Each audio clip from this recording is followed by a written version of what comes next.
The advice and opinions expressed by the host of Autism Live and her guests are meant solely as suggestion and should not be in any way construed as child-specific advice. Any choices you make in determining your child's treatment are completely at your own discretion.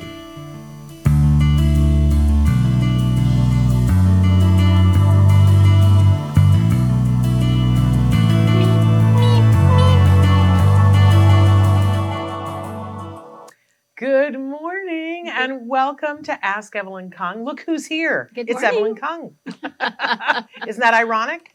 We're so excited. We got you 2 weeks in a row and we're thrilled because normally this is only Ask Dr. Doreen time. We keep Tuesdays sort of resolute for her, but there are times when Dr. Grampy Shea can't be here and she mourns that because I think she enjoys being here. She loves being here. And not as much as I love, getting to have the time with her, but in the past, when that would happen, sometimes we would say, could you come and let us pick your brain, which is wonderful, and you would do that for us. So this has been so exciting to have you back again. Thank you so much for asking. It's like the best of all possible circumstances. Dr. Grampy Shea gets to be someplace else and do something, and we get to be with you. We will be welcoming Dr. Grampy Shea back next week because I know many of you love and miss her too. But we had such a warm response last week after you were on. So many people wrote in and said how much they missed you and how great it was to see you again. And thank so that you. was wonderful. Thank you. And you are a true expert in the field of autism. You've been working in this field for how long? I don't know. I stopped counting at 30. Right. 30 years is enough. An adult lifetime. Let's say that. And worked with so many different individuals. Yeah. And I don't even know currently what your position is now, take care of everything. We didn't even talk about this last week, but you are still at CARD. I'm still at CARD. Dr. Grampy Shea and Pantagruel have been great to me. Well, they've been really great and to me. they love you and we all love you. So. No. I still do a lot of like the outside audits for compliance. So when the insurance companies are coming in and saying, verifying what did you do. But the other part is I'm just doing fun projects for Doreen, things that you guys will find out about. Yeah. It's coming. Yeah. But there are a lot of creation of, material and just so many fun things because, resources are so small. Yeah. And there's so many people. But you also, and maybe, I don't know if it's formal anymore as much as informal, but there are lots of times that you'll drop in on a case to consult and be a part of what's happening. And... Oh, no. Definitely. I still see kids probably a couple times a week. Usually there's a specific reason. Yeah. So when our supervisors and their supervisors think like either there's an issue or they think, we need to figure out a kid or sometimes, just seeing like, hey, are they on the right track? Right. We have a lot of kids who we want to successfully exit CARD. Yes. And so I see, actually, that's the majority of the kids I'm seeing right now, is anybody that is talking about exit within a year, they're going to come my way. Which is amazing. So I can see them a year out and say like, okay, here's what's missing, or hey, we need some testing, or whatever it may be. Or just talking to the parents too about it, like, what to expect. Because when kids leave CARD and they're finishing, a lot of it is just about, do you have what you need? Yes. We're not teaching you everything. Yeah. We're just like, do you have access? Can you get access to information for anything you need? Yeah. So a lot of times it's, walking that road with parents and saying like, you're good, but like this is kind of what's in the future. Next steps. These are still the deficits and, but now it's more like normal parenting. Yeah. It's just exactly. More, you might need a tutor for school, not a big deal, or you might, or this child really likes to be by himself. So you're always going to be having to actively make sure he's engaged socially because he will easily. Yes. He likes it too much. And give him some of that time, but still keep, stretching the pizza dough. Well, and also it's just now I've been doing this so long that I see kids leave, and as you get older, people do leave you alone. Yeah. With independence, which is right. Yeah. But it's really easy for the kids, for the parents actually, to suddenly realize my kid hasn't gone out in this long. Yeah. And COVID didn't help. And COVID was just, I'm still working with parents post-COVID. Some kids still haven't regained their skills. Well, I mean, I don't think that the adults have regained their skills. And I'm going to sign myself up in that category that I mean, it's only been in the last week, literally in the last week that I made the decision that I'm going to go into stores without a mask. In the last week. And it's been freaking me out. Can I tell you? I'm like, what's happening right now? I can only imagine for kids who don't have a whole life experience of going into stores without masks and everything else that came with COVID. Well, it's all their routines that were broken. Yeah. And so many of the kids now self-isolate. They want, as adults, they were so social their whole grown lives, and then they're in their 20s and 30s. My kids are old and parents were reaching out and saying, like, he doesn't do all these things he used to do. How do I get him back out there? Yeah. And it was because of COVID. It wasn't because anything fell through. No. They couldn't go out. It's a weird time. It's an unprecedented time for us. I realized that there were pandemics before and that people isolated, but never on this level while we still maintained like a digital communication so that we knew what was happening with other people. It's unprecedented. So you're doing a lot of things and we appreciate you is what we talked about. It's fun. Like I always say, people ask this question all the time, like, what do you do? And I say, I just do a lot of projects. A lot of fun things. Make a world of difference. Yeah. Hey, Rodney. I'm saying hello to Rodney. I want to let everybody know we are live right now on Facebook, YouTube, and Twitter. It is Tuesday, May 21st, 2024.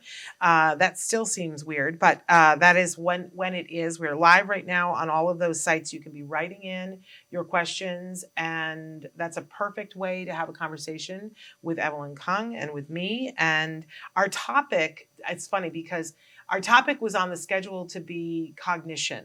But I said last week when you were here, it was executive functions because, you're an amazing expert in both of those things. But we particularly love to talk EF, executive functions, with you because you're so fun with that. So I just took it upon myself and I changed it so it's cognition and executive functions. They're both fun. They're both fun. I love them both. And those are just the overreaching topics. You guys can be writing in about absolutely anything that you want to run past Evelyn Kung. We always give you the disclaimer at the start of the show that there is no expert in this field or any other field that should be giving you individual specific advice for any individual because they really can't, right? And we're not attempting to do that here. But Ev has a whole bunch of experience seeing a whole bunch of kids. If you will write in and be specific about not only the question that you're asking, you give her as much detail as possible, but also where you are in the world, like the closest major city. That helps us to know what resources might be available to you. And then often Ev will ask you more questions about, and then give you some general information that is meant to help you to go back to the expert who has literal eyes on the situation to go back and get to more progress with the questions that you have based on what Ev says. So please feel free to participate. We're sending that out across the world. Was it last week or the week before that we had so many people from so many countries writing in? It was so fun. I have to tell you, I'm geographically challenged. I'm not brilliant with geography. And when you guys write in, I'm curious, which is a good thing. And so then I will go and look up, this is here. And there is one friend who writes to us now from Gibraltar. Wow. And I was like, I don't know that I know where Gibraltar is. Now I want to go to Gibraltar. Anyway, so please let us know where you are. It helps me to be less geographically challenged. Okay, but I did say that we were going to start talking with our questions about cognition and executive functions. So why I didn't mention, I'm so excited. I didn't do my whole little spiel about, not only are we live on Facebook, YouTube, and Twitter, and you can write in there, but this show will podcast later on. We're a free download wherever you get your podcasts. When you get that, it will be audio only, and it is free to you. It's not free to us, so we hope you will embrace and enjoy the advertisements that come with that. If you really are in the middle of doing things and you're like, I really want the ad-free version, and I'm willing to spend a couple of dollars, you can do that. Go to glow.fm/autism-live. When you go and you pay $5 a month, what you actually get is everything that the Autism Network does, including Ask Dr. Doreen, including Ask Evelyn Kung, including Autism Live, and all of the other shows that we do as well. including the shows that we are incubating and will be starting soon, Autismo y Comunidad, and I know with Gabriela Tessier. I know it's so much one of fun. my favorite people. All right. She is the morning anchor on Univision, and she is wonderful. And it will be entirely in Espanol, which we are very excited about. And then another podcast that we're incubating right now called Today's Hyperfixation, with the wonderful Atticus Jackson as the host of that. We had him on the show a week ago. He's amazing. And what a creative, wonderful soul. He's a composer, an actor, a voiceover person.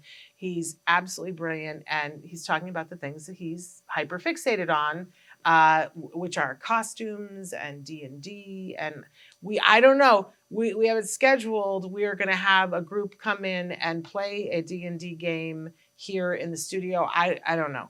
I'd bring my typical daughter. There you plays. go. Well, we're going to record it and show all of you guys what D&D is. what that can mean for folks on the spectrum, because it's a very social thing. Very. And they tend to love it. I loved the creativity behind it. Like, I didn't know how creative it was. I really don't get it. Can I be honest? Yeah. I don't get it. I mean, it was really, so my daughter would come home from college and visit, but she would continue these D&D games from her friends everywhere. Mm-hmm. And when it ended, she was home one time and she goes, we're planning our next one. We've decided we're going to be on a pirate ship. And they all got to figure out different components of what their adventure was going to be. And I mean, it was very creative, and it was pretty amazing to watch all of them work together. Yeah. And come up with what their plan was going to be, and then who, all the different leaders and everything. Yeah. So it's pretty neat. My son does it, and he is one of the people that does a lot of the pre-writing to create the world and stuff. And I'm like, okay. But it's a very social thing that isn't just folks on the spectrum, but a lot of folks on the spectrum really love it and say that it's very relaxing for them. We're saying good morning to Andrea. Andrea, we're so thrilled that you're here with us. Okay, I'm going to get to this first question. How do I teach my son the difference between a fact and an opinion? He just finished 3rd grade. And once we teach this to the about to be 4th grader, we need to teach it to the rest of the world, because I think a lot of the problems that we have in today's world is people, and I'm not saying that I'm not guilty of this too, discerning what's a fact and what's an opinion. It's a little bit fuzzier than it's ever been.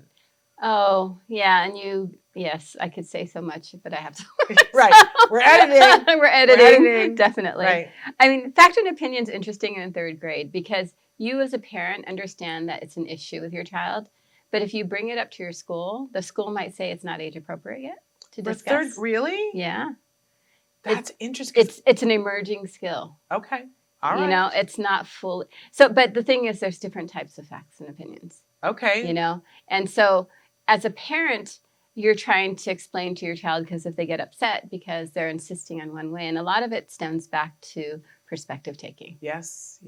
You have to understand how people know things, that people think different things, people have different perspectives, and there's different layers, and your perspectives change as information comes in. Yeah.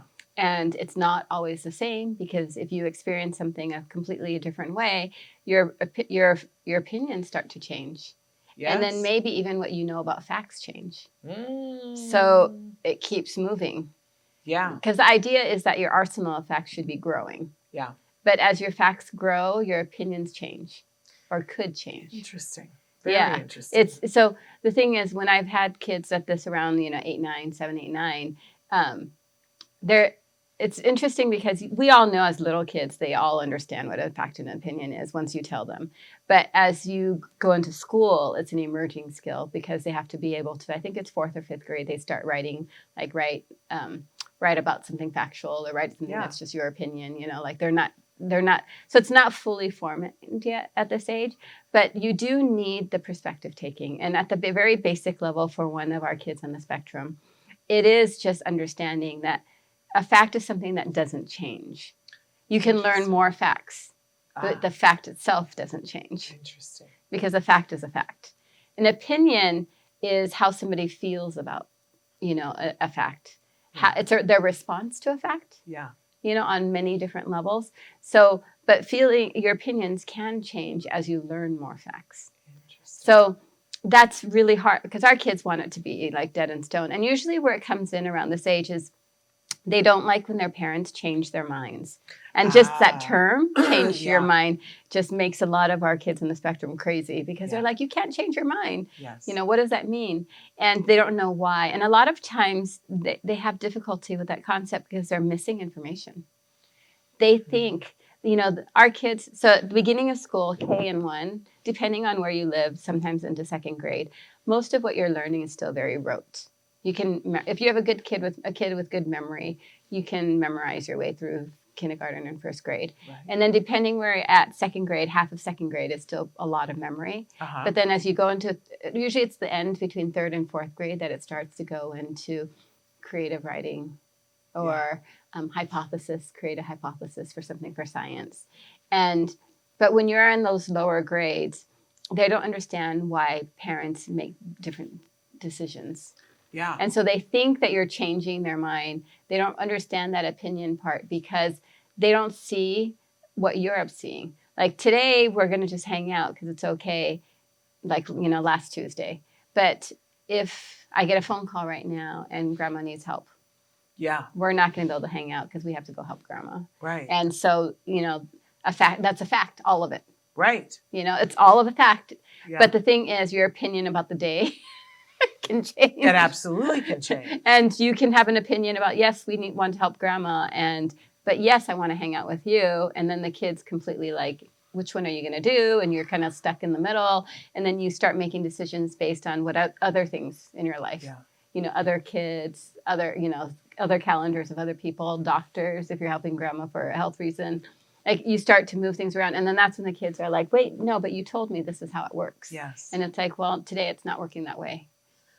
And, you know, so that's neither a fact nor opinion, but it's more on the factual end because your schedule is changing. Yeah. And that's usually where the kids get stuck around this age is they don't understand. And this is where you as a parent have to start explaining things that might seem very clear to you. Yeah. Our kids observe things that they know. They don't observe things that they don't know. And that's one of the things we're always trying to teach them is you're observing everything and then you figure out what's important and what you're attending to. And so a lot of times we might think something's obvious and it's not. So it's being able to explain to your child, this is what was happening last week. This is what's happening today. And this is how I feel about it today. So I might love your best friend. But the thing is now I found out something that your best friend told you. Yeah. And now my opinion about that child is I don't want you hanging out with them. Last week it was great. This week, because you received more information. Yeah. And so your opinions about things can keep changing. And that rigidity part of ASD, they want everything to stay. So they're going to fight anything that keeps moving, you know, and that's where opinions do keep moving. Absolutely. Now, just listening to you, I'm starting to think that my son's school was probably better than I thought they were at the time. Because I can remember that in 2nd grade, he had to do book reports. And that one of the worksheets that I remember, because we had been working on it with Card about what was a fact and opinion. There are lessons and skills specifically about that. And I remember, there are lessons about false beliefs and things of that nature. And I can remember Peter doing those kinds of things with him. So he already had a prep for it. But I remember that there was a worksheet that and the teacher brought it up to me because the worksheet was asking, I don't remember exactly what it was, but they were prepping them for book reports. And it was a thing about, there were statements and they had to decide which one was a fact and which one was an opinion. And Jen was the only one who got 100 on it. And all the other kids, It's an emerging skill. And the teacher was like, why did your child do so well on this? Is this a particular skill of autism? And I was like, no, it's a particular skill they've been working on. Yeah. But now I'm thinking, should they have even been giving that worksheet to the 2nd graders? They do give it to 2nd graders because it's a part of that formation of understanding. Emerging. And that's why it's an emerging skill. Yeah. The kids have it a lot younger, you know, but like with so many, to see it in school or academics, you learn it early and then you it's all embedded, right?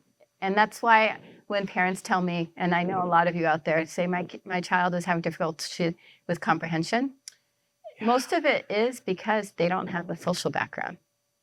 Really? Yeah. They don't have either, they're missing some cultural information or they're missing the perspective taking skill that's required that they practice. Yeah. And then so if you practice it and you read in the book, then you can relate directly. But a lot of our kids haven't had that practice or enough of that practice. So it's hard to get that comprehension of like, how does the author feel about blah, blah, blah, you know? And so, so that's why I'm always telling families, like, you know, reading comprehension is a skill, but do they have all the cultural knowledge that your typical kids are exposed to early on? And I learned that early on just from having my own kids. Like I used to wonder, like, why do you talk about the subject? And then my 2-year-old was like, why? Just pointed at something and just said, why is that there? And I was just like, oh. And it was on one of these tests. Yeah. And I was like, oh, so this is why they're asking a 6-year-old. Because I used to be, you know, when I didn't have kids, I didn't know. Yeah. But there's a lot of information that our kids are missing because they weren't aware earlier. Yeah, they were doing other things, focused on other things. Yeah. Which doesn't mean that they can't learn it. They can learn it. They just need more practice. Exactly. That's all it is. Which is so much of what I've been talking about lately in general. I think some bit on the air and a lot off the air, because we had how many, over a decade that we've been hearing talking about 40 hours, 40 hours, 40 hours, and people have such an allergic reaction to that anymore. About 40 hours of intensive ABA. Even the BCBAs, they're like, well, 40, you know, it might be 33 and everybody's individual and all these different things. And I found that the way that I really want to talk about it with people is opportunity to learn. Yes, it's learning. How much practice do you want? Because how proficient do you want to be at something? And it's not this crazy idea, because if you think about anything that you want to be good at, anything, if you want to be good at the violin, what is the violin teacher going to say? Practice, practice, practice, right? So I think it's critical that we look at that. How much practice? Are we having problems with your microphone? I think one of our microphones is. Is it mine? Is it yours? Sorry, that's just really check. Okay. Okay. We're having mic issues, you guys. Thank you, Chris Desmond. What would we do without him? I know. But thank you, guys. So yes, opportunity to learn, which translates to practice. It just is. And so one of the things that I've been saying to parents and of course we've all been saying this for a while, is every waking minute to be an educationally enriched environment, right? So then how many of those hours do you want to take responsibility for as a parent, and how many of those would you like help that's expert? Then it becomes a much different conversation about, and now my phone is ringing. It's everything all at once, all in one place, right? Yes. I agree and it is with my you. child calling me. And I have no idea why. He's calling to say, don't talk about me in second grade. But yes, okay. So anyway, opportunities to learn the difference between, because the main question that we started with, what's the difference between a fact and opinion? A child needs opportunities to learn that, Yes, like anything else. And it's really pointing out information, like with everything in our world right now. We have mass media, you know, so it's hard to pay attention and to figure out what's important. And you're going to be the one that's teaching your child what to look at. Yeah. You know, and that's important, because it took me a long time to learn that our kids, you know, our ASD kids are focused on what they like. Yeah. And, you know, once I've taught them how to argue, they're like, why do I have to pay attention to everything? Right. And I'm like, because you're missing out. And they don't like the idea of missing out, especially if they have siblings. Yeah. So then they understand, like, I need to look at other things so that I can have better choices to make. Yeah. And that's reinforcing in itself. But I have to stop and back up. Did everybody hear what she just said? Because I think this is one of the things that people are missing sometimes when they don't love ABA. But when you're getting good ABA, did you just hear what Evelyn Kung said? She said, after I've taught them how to argue. Because people forget that while you're teaching people things, you're teaching them how to advocate for themselves and how to argue. Yeah. And how wonderful that you give them the skill and the ability to say, why do I need to learn this? Which then means you can answer the question and say, because you don't want to miss out on this. And then they can make another determination for themselves about whether or not they want to do it. I just wanted to point that out. I didn't want to skim past that, because that was a pivotal thing that you just heard. I think people miss that. They don't understand. And let's be honest, there are some ABA providers who aren't teaching the kids how to argue. It's very true. But you do. Card does. does. Yeah. And one of the reasons I started doing it, they need to, you know, be able to stick up for themselves. Yes. But I wanted to seriously understand what they were thinking. Yes. And I've just learned so much from, the kids I've worked with in the past where like, why do you keep saying you're so bad at math when you're like 3 grade levels ahead of everybody else? And the kid just told me, it's the only time the teacher comes up to me and points to something and says, you need to erase that, you need to fix it. That never happens in any other subject. Oh. So he was just like. So they take the information, I must be bad at this, when in fact they're accelerated. Yeah. Yeah. And it's just like little mistakes that you make. It has nothing to do with whether you're good or bad at it. Everybody makes mistakes, Yeah. But I love hearing what they're actually thinking because then you can correct any incorrect thoughts. Right. Any misinterpretations. Yes. I used to say to my college students, there were students, I can remember one student in particular who said to me, you're very tough on me. And I said, oh, that's a compliment. And they were like, excuse me, why are you so tough on me? And I said, I wouldn't waste my breath if I didn't think that you were worth it and that you could get someplace further. If I'm tough on you, it's because I believe that you can do more, and that you're capable of more. And I want to see that happen for you. And they were like, oh, didn't know that. Here we go. Okay. And don't forget, you guys, you can be writing in questions. And my thing is freaking out. Everything is a mess today, but it's all good. A question that we had before we started, my daughter is starting first grade in the fall. Congratulations on graduating kindergarten. I see all of the other kids in her class know what day of the week it is and what that means. Tuesday is music. Friday means it is the weekend. I can't tell if my daughter just doesn't care or can't track. How can I help her to track, or does it not matter? What a great question. It's wonderful. What a great question. I have to say that this is probably going to be a lot. It's going to generalize to other parts of your life. Okay. Because in a good way or a bad way? Depending how you look at it. Okay. All right. Like this is one where I need to know a lot more information. Okay. Like what type of child she is, how communicative she is, like what level, does she still have really specific interests? Does she care about social things? Yeah. Because a lot of calendar things are plans for the future. And other kids think music is fun or PE is fun on what days of the week.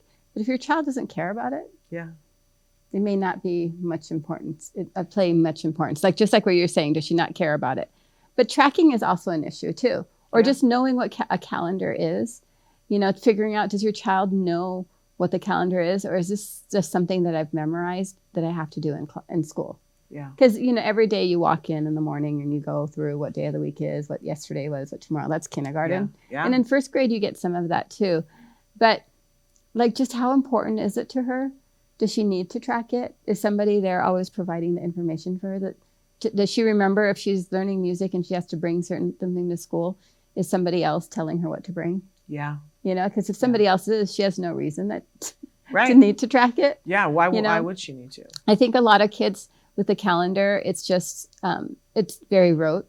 It's just something that you do until something really matters to them about the day of the week, or if they get to see someone on a certain day that they really love, then drawing their attention to how many days, or do you see the difference? It's every Tuesday that you get ice cream, whatever it is, like you have that class. There has to be a reason to focus. And those typical kids are the same reason. There's half of those kids don't care what day it is either. Yeah. But if they really like it because music is fun or PE is fun or whatever it is, there's going to be more reason. And it's also just in terms of your child's, level of understanding too, is not only is it the important part or is it fun, it's just that what else is going on in their life? Because they might be really focused and learning a lot about other things. Yeah. And this is just something that's happening along the side too.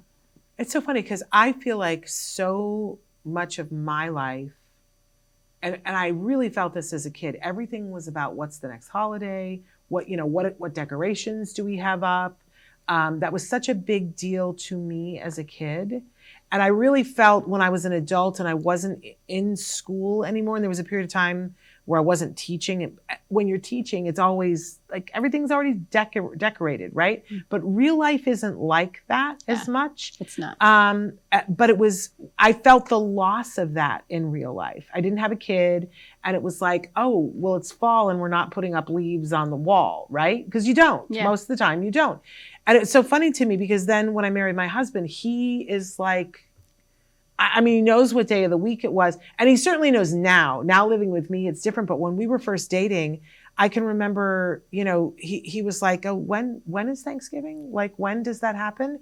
And it's right around his birthday every year. And I was like, how can you not know that Thanksgiving is the third Thursday of every November? Like, how do you not know this? Like, how are you an adult? And he's like, I don't know. It comes. And he worked, for a very famous grocery store. You would think it would be like, come on now, you must know. But I guess it's just not as important to some people. Yeah. Or just even now, right before we came in here, she asked me, what are you doing this summer? And I was laughing because I was like, I don't think of summer as summer because that's funny. I just came back from a long vacation. So I'm not thinking of the next few months of summer. Right. And I don't have a child that's actively in school in my house anymore. Right. So I'm not even. Yeah. So like, how does this work? But it's the same reason. It's at certain parts of your life, you're more in tune. Other parts you're not. When you're a kid, there's more than anything. And there's another question later, but it's like, what's actually important? Yes. So this is the social understanding for your child too. A lot of times, even if I don't care about music, if my friends care about music, then I know it's going to be on Tuesday. Okay. So maybe pairing social. It. So to answer Mom's question, not to get too upset about it. Yeah, don't get upset. But maybe to pair things that she does want her to know with some pretty things that matter to her. Yeah. So if your daughter has a particular favorite thing that happens always at a certain time or day of week, then that's when you're going to show the whole calendar and show like, hey, look, see, every Friday you love going to piano or going to something. Then that's the day, And time, it depends how much your child understands time too. Yeah. Because Friday, March, all of that, if you don't really, it's the formation of time, learning that days of the week. When the kids were younger, I used to always tell them how many times they went to sleep actually made more. Yes. They understood that. Yes. I could just say in 5 more sleeps. Exactly. I hear people saying that all the time. We're going to Disney in 5 sleeps. It makes a lot more sense. Oh, I have to go to bed 5 times. Right. And then it's okay. So if you really want her to track, you have to put a calendar up. And if you really want her to understand time, I got this from a special education teacher 30 years ago, where there's something called remnant calendars. Oh. I love them. It's the calendars with the pockets. Every day the child comes home, they get to put something in for that day. Ooh. And it can be like, if I go to McDonald's, I can bring home a ketchup packet and put it in. Okay. But then they'll know that, on Monday I went to McDonald's. Okay. And then at school we had whatever, and they can bring home like a little napkin from a birthday party, whatever. And you put it in the pockets and the kids start to be like, oh yeah. And then on Monday, on last Tuesday, last week, last month. And then what do you do with these remnants? Well, it's up to the parents. Oh my gosh. I can see half my garage being filled with remnant calendars. But it's a great way to teach a child the calendar. Yeah. And events that are significant. Yeah. Because one of the issues that we have is a lot of our kids can't tell the significance of activities. Yeah. They know their own, that they like something more than another. Yeah. But it's putting value, saying you're really excited that you went to so-and-so's house or you did this. Yeah. Getting them to remember. I love that. And pairing activities. I loved it. And it teaches so many of our kids just time. That's wonderful. Absolutely wonderful. I love a good Advent calendar during the holidays. And my mom had made me a quilted one for Jem that has a pocket in it that you can put a note in that says, it's like a coupon. You get this. We loved that. Absolutely loved that. I think that's a fun thing. Okay, our next question. My son just finished 7th grade and his grades were terrible. But it's because he didn't actually turn his work in. He got zeros on a bunch of assignments, but they were all in his backpack. How do I overcome this for 8th grade? My heart is bleeding for this parent. Yeah, and I've seen this so many times. Me too. And a lot of this, I'm assuming there's an IEP in place. Yeah, I would assume so. I assume there's an IEP because you can put this in as an accommodation for him. Yeah. where either the way that he turns in his homework electronically, like I had to put in an IEP for so many kids to allow electronic homework, because when the kids are doing it and then they can send it, you don't worry about turning it in during the right time. But in schools that still require you to turn in something during the day, there's going to have to be some kind of work with each teacher. And if this is middle school, that means he's probably changing classes. Yep. And if he's changing classes, that means you're going to have at least 4 teachers that you're going to be working with. And you have to figure out what his strength is. Yeah. Is he a visual learner? Is he, all the kids that have phones now, you can make an exception for him to have a phone where a little alarm goes off a certain time during every period of class. Yeah. When he hears the alarm, he has to take out, and that's the reminder to turn in his homework. Sometimes it's teachers just coming up and saying, do you have your homework? Go look in your backpack, bring it, let's look at it, bring it out. There's a lot, you need somebody though in the environment that's going to support and back up as he's learning the process of turning something in independently. Yeah. Because doing it on its own, it takes practice, just like what you were talking about earlier. It just takes practice.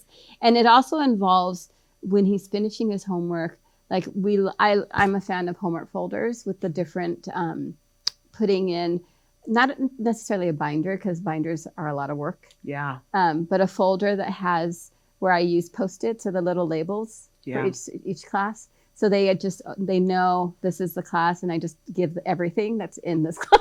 Yeah.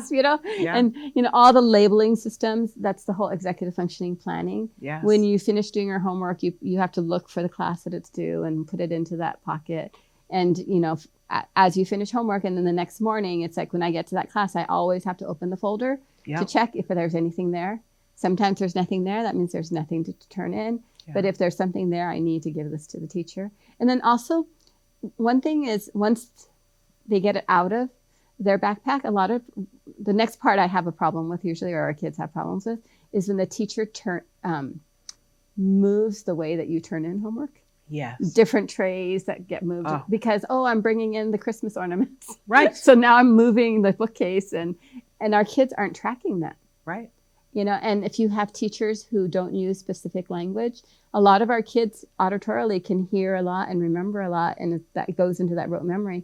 But if one of the teachers who doesn't use specific words, put that here, do this there. Yeah. Our kids, that means nothing, because if they missed the cue of what here is or what there is, then they just missed it completely. And then school's moving fast, so they're not asking, where did you want where's the new homework tray? Yes. Where did it get moved to? And so there's a lot of that kind of thing. So there's many layers here, but you have to work with your teacher. And if you have an IEP, you want this to be a goal, because turning in work is a reality. It absolutely is. But I got to say, school is a little bit of a hot mess these days. And I feel bad for the teachers, because they've been through a lot with COVID as well. One of the things that I want to say to this parent is that, in addition to in the IEP, having this in there, is that I always tell parents that whatever year you're doing this, the first year that you're going to do this, have them write into the IEP that all late work is accepted and not penalized. Yes. Without question. Yes. So that if you, on the last day of the year, pull out the backpack and there's stuff from 7 weeks ago that they completed the work, you still get to turn it in, and there's no time penalty for the first year.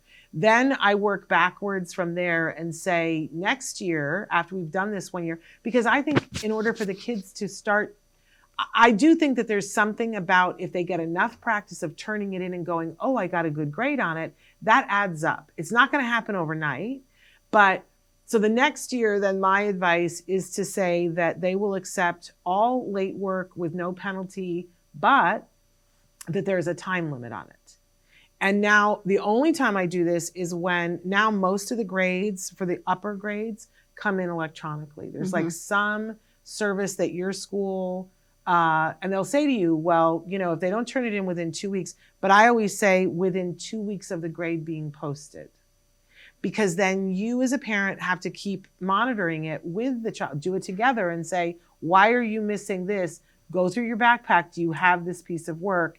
but you have 2 weeks from when they post it. And the reason why I say that is because you'll find teachers who don't post the grades until 8 weeks after the assignment was due, and now you can't turn it in. Yeah. So that's why you say 2 weeks after the grade being posted. But then as a parent, you got to watch it and teach your child to watch it. And it's almost like rewarding them for watching it, getting the paper turned in and going through that over and over again.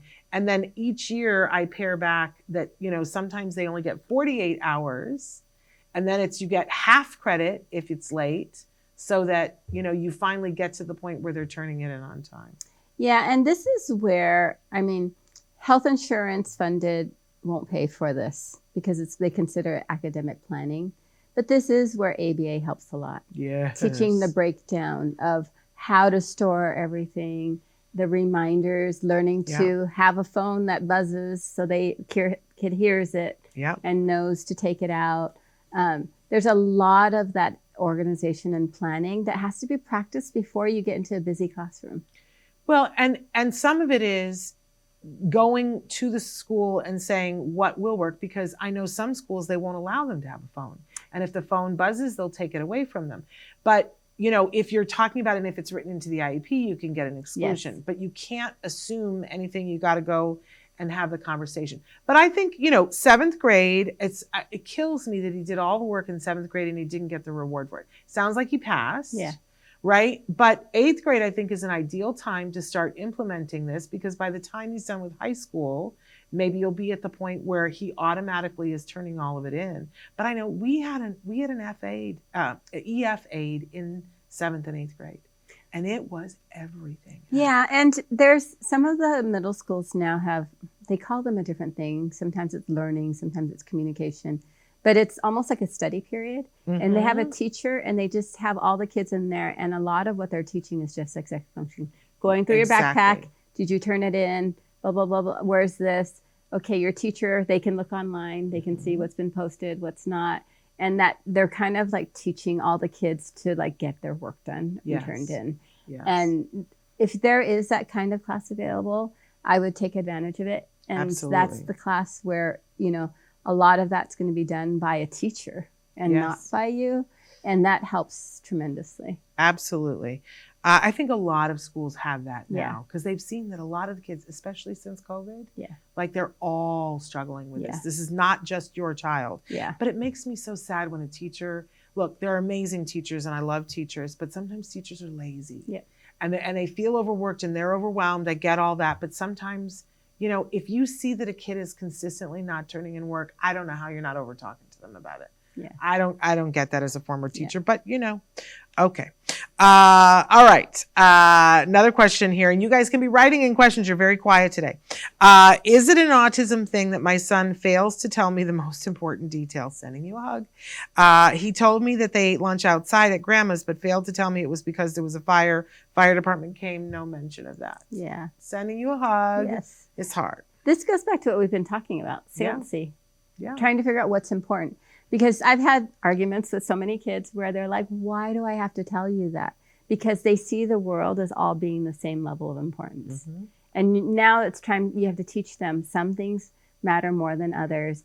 And one of the things, we come up with rules and I have the kids develop it with me because we have to figure out what's important and I want them to really understand it.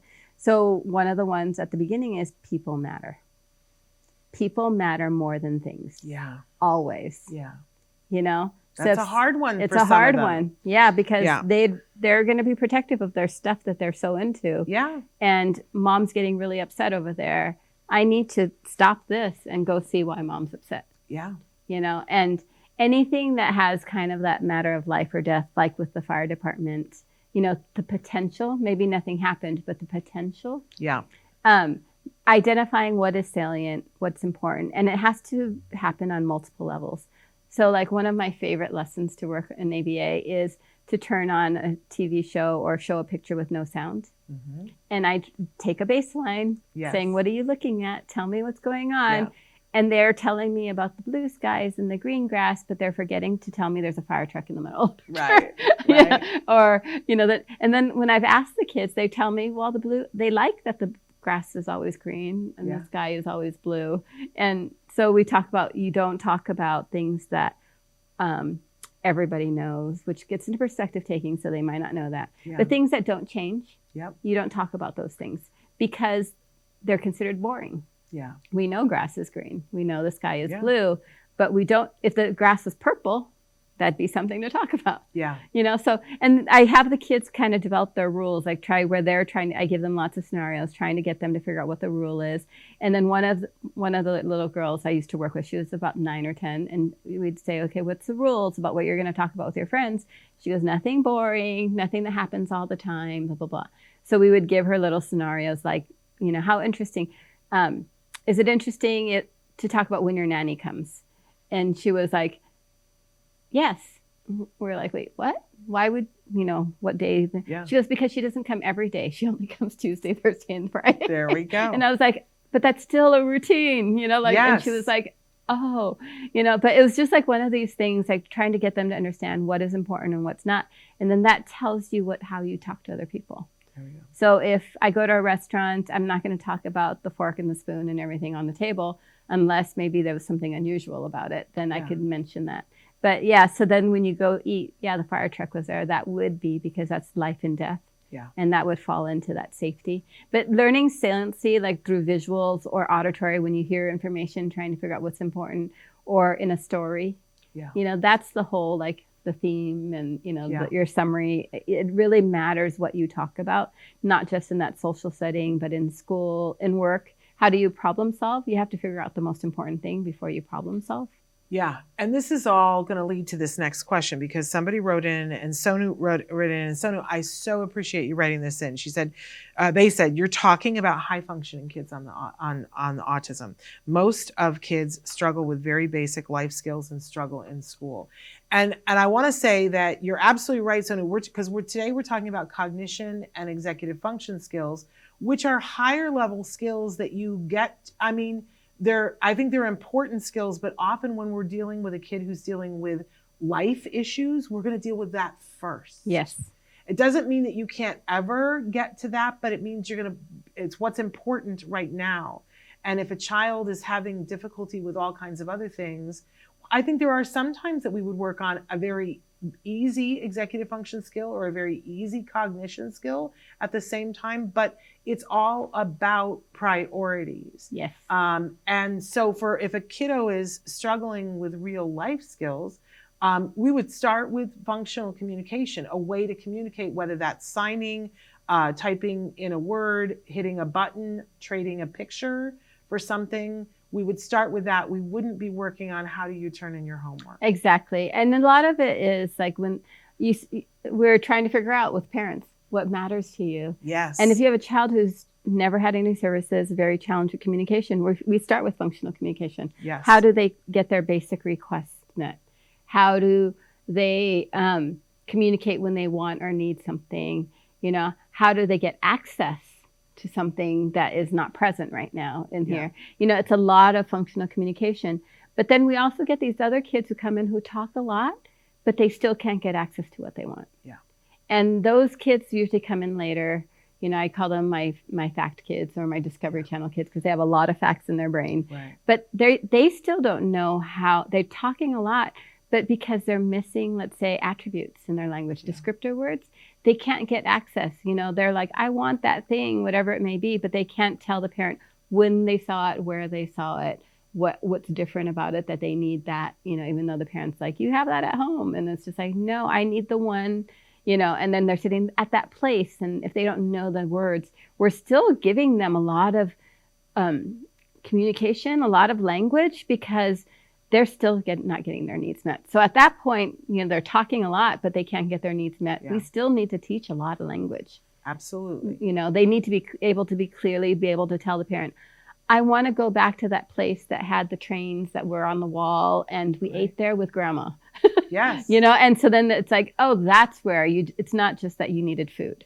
Right. Because they're talking about a restaurant. Right. And that a lot of times those kids are so frustrated because they have so much language, but what speech therapists call, they overuse the words they have.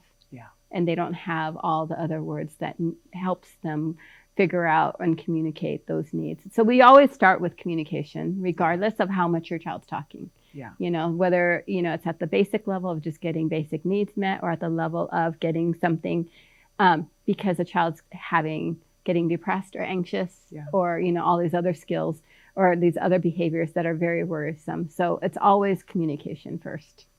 And so, but if we have a kiddo who is pretty impacted, and let's say we've been working on building functional communication, what are some really beginning cognition and executive function skills that we might consider important for those kiddos that we would be, while we're still, maybe we've got some functional communication, but we're struggling with, and obviously, and I want to say this with an asterisk here, that you would prioritize and go, here are the things that are most important. And sometimes adaptive skills are going to head that list. But are there some cognition and executive function skills that you would add in? And give us an example. So when we get little babies in, and even the younger kids, one example of like cognition is just choices. Yes. Giving a child a choice. Yeah. Like being able to choose from multitude, 2 or more things, and they might be all the things that they love and they can only have one. Yeah. That really basic choice, desires. Yes. The really basic desires is a basic cognition. Okay.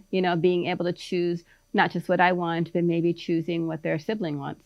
There we go. Because they're going to go get food for their sibling or a toy for their sibling, especially when they're babies. Yes. Knowing to identify that, the baby likes the musical toy, even though I hate it. Is perspective taking. Yeah. Right. It's like, but just they know, they have the experience. Yes. So they've learned some of that and they're able to bring the baby a toy, not their own toy, but a toy that's just for the baby. That the baby will like. Yeah, that the baby will like. Lovely. And a lot of times we try to teach our kids what the parent wants. Yeah. Because the parents, especially the moms, they just need, and because if, it's really funny because we had a kid try to pour wine, a nonverbal kid, because it's like mom always drinks wine. Okay. And we're like running there like, where? And then he was like, mama, like, it was like, we're like, okay, yeah, you don't do this. No, that's not me. But he just knew. Right. Because we're just like, and we did a lot of it through pairing. Like, this is what the baby wants. This is what my brother wants. Because it was a request from the parents. Yes. Like, I just want them to be able to help in that way. Yes. So, it was just like, yeah, definitely desires of other people, the family members, and being helpful in the way that they could be helpful to the family, and not everybody always doing stuff for them. Yeah. And so that's one way. Executive function wise, I always say this is the one our kids are usually really good at, or not good at all because they don't care, is just cleaning up. Yeah. Things belong in a certain space, putting their stuff away. And that's, some of it is adaptive, but some of it is like, put away your toys. I don't want to always be cleaning up after you. And that's the EF part. Yeah. The organization part. So those are two, like, and there's even more, like, just like this, because it's a part of being social. So if I'm able to, like, for safety, I want the kids to look at sounds. So like that stimulus orientation of being able to make a sound, and I want my child to be able to look up and see where it is, to orient, because sometimes it's important. Sometimes it's fun.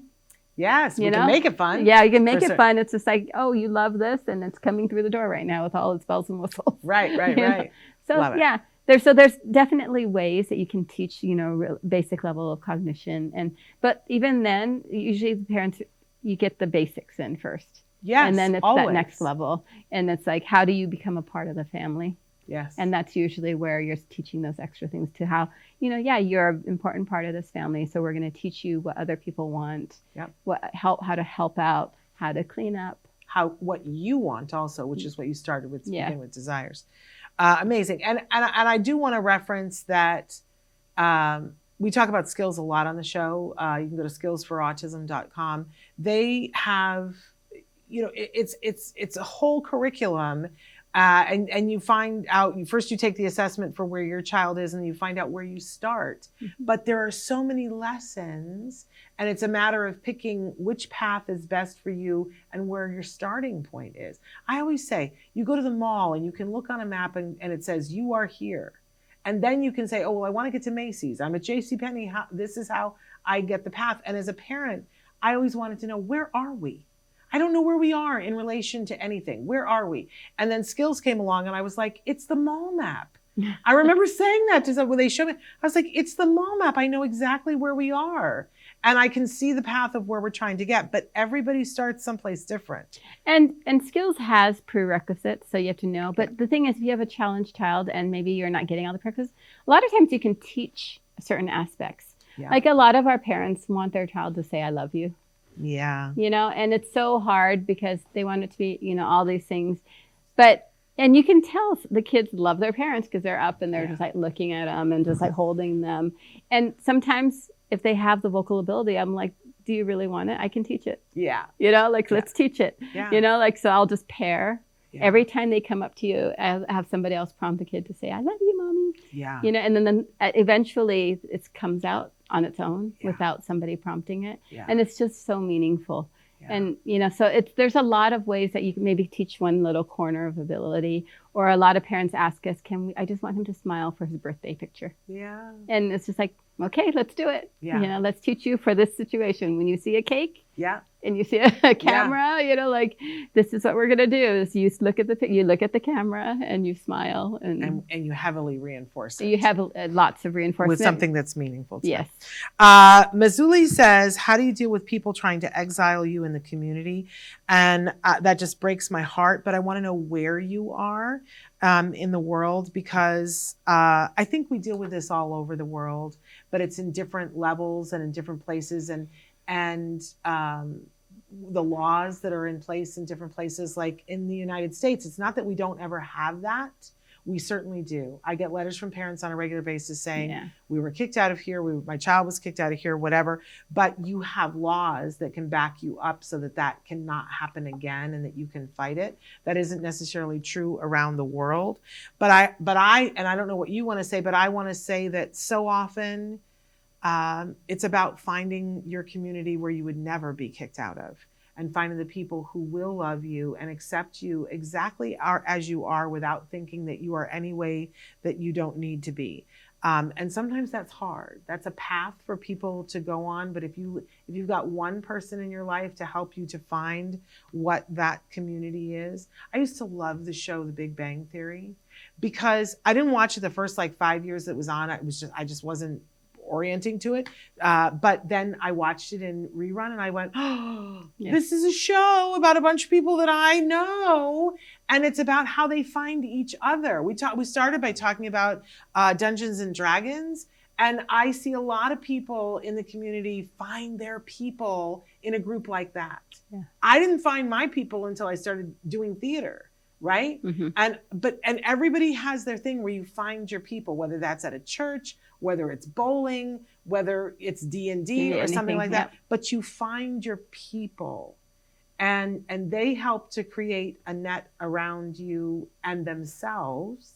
But I want to know where in the world you are. Yeah, it really matters. I just spent 3 months in Africa at the end of last year, and this question came up a lot because, you know, the places where I wasn't in the cities. Yeah. So I was out in outskirts, and this came up. Yeah. You know, and there's no help. No. And in those situations, a lot of times it was just educating. Yeah. Because people wanted to assume it was, you know, like an evil spirit or something like that. Yeah. You know, or somebody cursed them. And so it was a lot about talking to the parents about saying, you know what, there's a biomedical. This is the reason, you know, like trying to go through, like, this is what research is showing. Right. And they were just kind of like, oh, there's an actual reason. Right. I said, we don't know exactly what it is yet, but it is this. And, you know, like there's all these, you know, environmentally and just like all this stuff that was going on. And a lot of it just made them feel better. Yeah. Because it was just like, oh, and it was like, then some of them were like, okay, telling their family. Yeah. And then the family was like, it's just putting a context around it. Yeah. And understanding it. And I was like, this is how this child learns. This is how, you know, what's going to be hard. This is predictable. It's not, you know, and I was maybe culturally sensitive. I wasn't going to say it's not this, but I could tell them what it was. Right. I was like, this is autism. This is how it looks. This is where it goes. And this is, what you need to do to make it easier for your child. They need this, they need structure.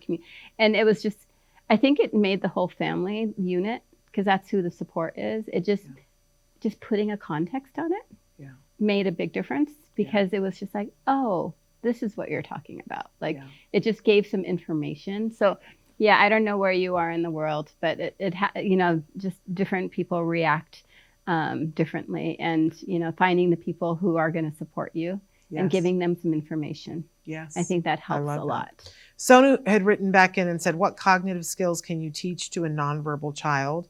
And they also said a lot of services are not inclusive enough, even the SEN school, S-E-N school. I know that, and they said to Mazzulli, I know that feeling. You stay strong and advocate for your child's needs.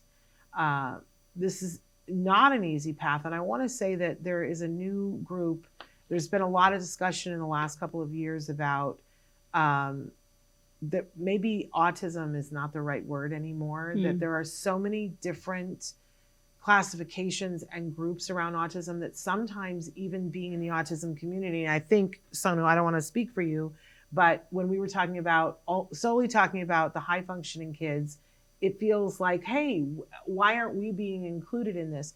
And there's a big debate right now about a new designation called profound autism, because I have a bunch of friends who have kids who are profoundly affected by autism, and they go, nobody's talking about us. Nobody is aware of what goes on, and a lot of times they feel shunned from society. It's the thing about it that's always, catches me in the throat is I know a whole bunch of women who are saying that, and they're starting to organize and be together to put things forward for even people like me, because I don't know exactly what that's like. There was a period of time in which my son was more affected by autism, and he is not anymore. So I can't know what that is like for a 16-year-old. So I love that they're starting to organize, be together, put things forward for the rest of us to understand what it is like for them. I mean, this is what's card and skills, the topography. Yes. Being able, in the long run, 50 years from now, what we know as autism spectrum disorder is probably going to divide it into many different types of disorders. Yes. And one of the problems now is it's too big. So whenever they try a one-shot fix everybody, it doesn't work, because the causes are going to be a multitude, and there are all these different groups and types.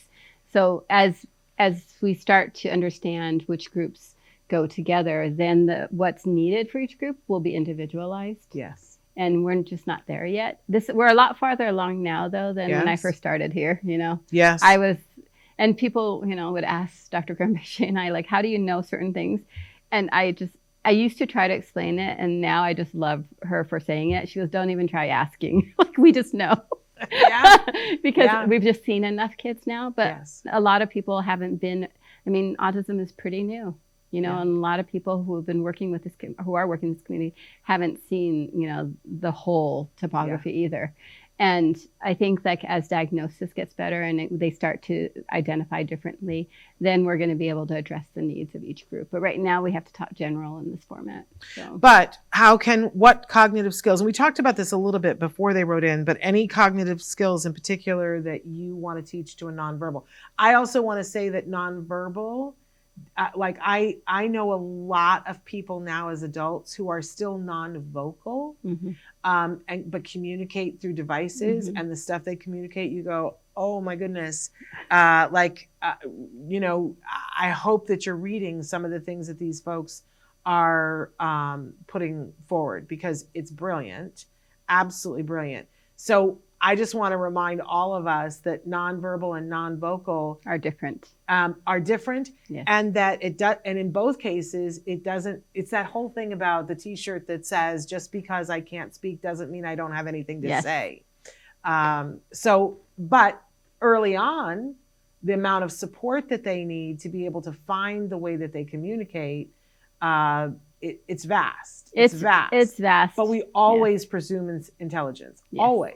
I always say, like, when a kid comes in front of me, I don't assume any limits to their learning, just like with a typical kid. They're going to learn. They just learn differently. Yeah. And that's the view you have to have, because kids have surprised me. Kids that come in non-vocal, and, last a couple of years ago, one of them came in. She's completely non-vocal on a device, but she put out, she's like, hey, can we collaborate to change the information out there? And I just looked at her and I just started laughing, because she's non-vocal. So everything was through words. Yes. And I just looked at her and I said, sure. Yeah. Of course. You're here doing this. I can't even believe you're doing this. Yeah. It's amazing. It's amazing how much you're able to communicate now, but it was finding that way. Yes. That you could be able to tell me this, because she was totally frustrated because people just treat her like she doesn't know anything. But this girl's brilliant. Carly Fleischman. Carly Fleischman, who, her parents, God bless them, had completely given up on the idea that there was any way to communicate with her. They had tried everything. There was no visible, tangible way to see that she was hearing anything that they were saying. There was no expressive or I'm drawing a blank. There was nothing coming back from her, and they weren't seeing that anything was making it in. And so they just accepted that we're going to love her, and we're going to get people to help and support her. And the family was away. She was 13 years old and never had written an A alphabet letter, never showed any sign that she understood what the alphabet was. She took the computer from the aide and typed out, "My teeth hurt, help." And the aide lost their mind and called the family and said, "You better come back." And now Google her, see the interview where she interviewed Channing Tatum. Stop. I mean, yeah, come on. And she's hilarious and funny, and the things that she says, everybody should be listening to. Yep. But wasn't until she was 13 that there was any form. Now we have a lot of people that, they learn functional communication, and there's a path that it doesn't start with just typing a sentence when they're 13. But that story always catches me up and goes, okay. Yeah, and I have so many of these more challenged kids that are adults now, and I can see, and they're living really up to COVID, because COVID really messed things up. But a lot of my adults who are they're happy, they're giving back to the community. They need assistance, but they are there communicating all their needs, and that's what makes them happy, because they can get all their needs met, and they know how to wait, and they know how to do all these executive functioning skills that not everybody can get everything right when they want it and the way they want it. So they're flexible enough, to integrate. They love going into the community. One of the parents told me the only thing she really wanted when the kid was 5 was, I want him to be a part of our family, because right now, whenever there's a group of people in the living room, the kid goes into his bedroom. Yeah. And the first time, I think he was 9 or 10, and we worked on it. We did a lot of reinforcement to be with people. But the first time he walked into the living room and plopped himself in the middle of everybody and was just looking around, she was like, oh my goodness, he wants amazing. To be here. Yes. And so there's a lot of work, and I think all people do, they deserve to be a part of their community, and it's finding your community and giving them the skills that they need. And literally and you can be functional. It's just, you have to be creative, because right now there's not a system out there that can help you really. So again, though, for the cognitive skills, for anybody working on those, you said before, working on desires, what choice, what do I want? What do other people want? That's perspective taking, and start with all of that. If you want to know more, you can look at skills and see there's some people want to talk about emotions. Yeah. I always say start with the simple emotions, and what simple emotions are desire-based emotions. There we go. And that's just happy, sad, angry, scared. Those are the 4 by research. Yeah. Those are based on what somebody wants or needs. Okay. Just learning how to do that. It's just very difficult, because if a child's not talking, you don't know what they're actually reacting to for a feeling. You can kind of give information, but it may not be the whole thing. But then, I remember in school, they were saying half the people out there who, or I don't know how many, a lot of people who are depressed actually aren't depressed, but they're more angry. And they just never learned how to say that or to express it. And I just think that's the same for our kids. I'm just really careful, about what feelings I'm putting in or teaching a child. So when it's really clear, yes, you can get them to when they're really happy, have a little icon and they're manding happy, and you celebrate and you reinforce so that they know when they're happy, they can, press the button or give the icon.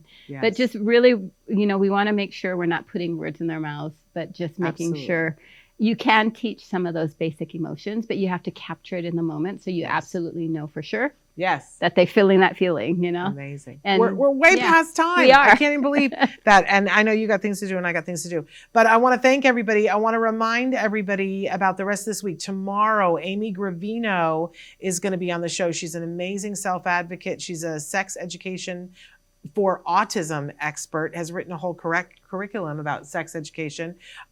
She's going to be sharing information about that with us tomorrow. On Thursday, we do the best of Autism Live. We're replaying the one about ABA basics. That's fun. Then on Friday, the best of Ask Dr. Doreen. She's talking about food selectivity. Then next week, hang on, tighten the seatbelt. On Monday, we're not going to be here because it's Memorial Day, but we've got a show that is not to be missed, you guys. Lisa Gomez, who is the Assistant Secretary of the Department of Labor, Employee Benefits, Security Administration. Such a mouthful.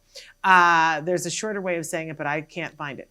Anyway, she's here and gives us important information. If you have been denied for any services from your insurance, but most especially autism services, we got a phone number for you that you can call. There's a group of people who will chase it down for you. And if the language in the policy is written wrong, not only will they help you and there's a potential refund for you, they will rewrite it for everybody else with that policy. It's just the most exciting thing. That's Lisa Gomez. That's on Memorial Day. Then the day after, Dr. Doreen is back with us, and our topic is reading comprehension. Yep. So there we go.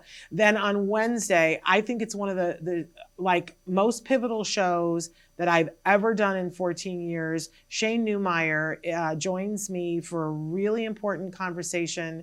We're talking about advocacy, civil rights.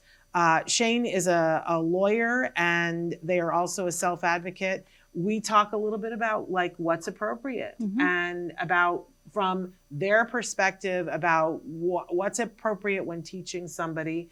I thought we were going to be in disagreement. Turns out, you'll see. But also, it's super important. Shane has asked all of us, everybody within the sound of my voice, now is a pivotal moment where in Massachusetts, they are deciding on a law right now about whether it is appropriate to use electric shock with people on the autism spectrum who are institutionalized. We all get to weigh in right now. It's only until June 3rd. You have an opportunity to say what your opinion is. And Shane has said that they are particularly interested in hearing from parents. So if you have an opinion about this, like I do, please write in right now. Let's support that community. Whatever your opinion is. Then we will talk about next week the best of on Thursday and Friday. But Monday, Tuesday, Wednesday, off the chain next week. I think it's some of our best work that we've done in 14 years. I want to urge you to catch those shows either live or to listen to them in podcasts. It's good stuff, you guys, I guarantee you. All right, thank you so much. Thank you. Such a pleasure. We're going to have to find a way to sneak you in on days that aren't Ask Dr. Doreen, but we'll definitely be having you back if you're willing. Thank you. We appreciate you. All right, you guys, lovely being here with you. We'll see you tomorrow. Until then, give your kiddos a hug from me and one for you too. Bye-bye for now.